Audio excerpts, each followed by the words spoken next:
The top 5 problems with small excavator. Part 1. Don't be fooled by their diminutive size. Compact excavators require the same level of upkeep as their larger counterparts.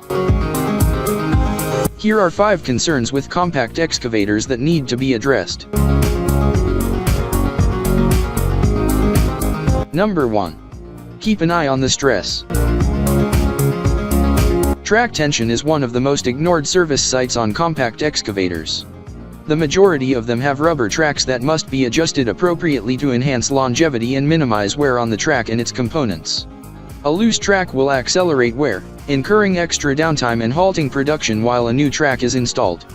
A track that is overly tight, on the other hand, can shred the rubber material and greatly increase wear on the other track system components, such as traction motors, sprockets, and front idlers.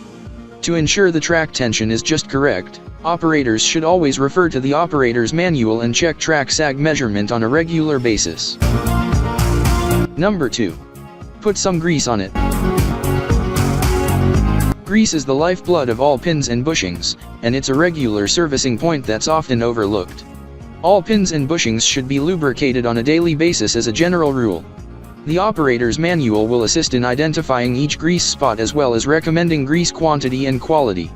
If a single machine is used by numerous operators, it's a good idea to label less prominent grease spots, such as the turntable bearing, using orange marking paint around the grease nipple to serve as a reminder to all users. Number 3. A propel drive gearbox is a gearbox that allows you to propel yourself forward. The propel drive gearbox is one of the most important components of a machine's performance, but it is frequently overlooked when it comes to maintenance. Gearboxes are frequently covered with mud, and the fill and drain plugs are hidden, so operators and service staff are rarely aware of them. Gearboxes, on the other hand, require an oil change every 1,000 hours or so, depending on the manufacturer.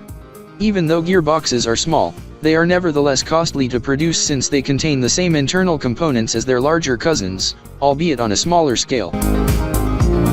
For more information, call 469-370-7501 or visit interstateheavyequipment.com.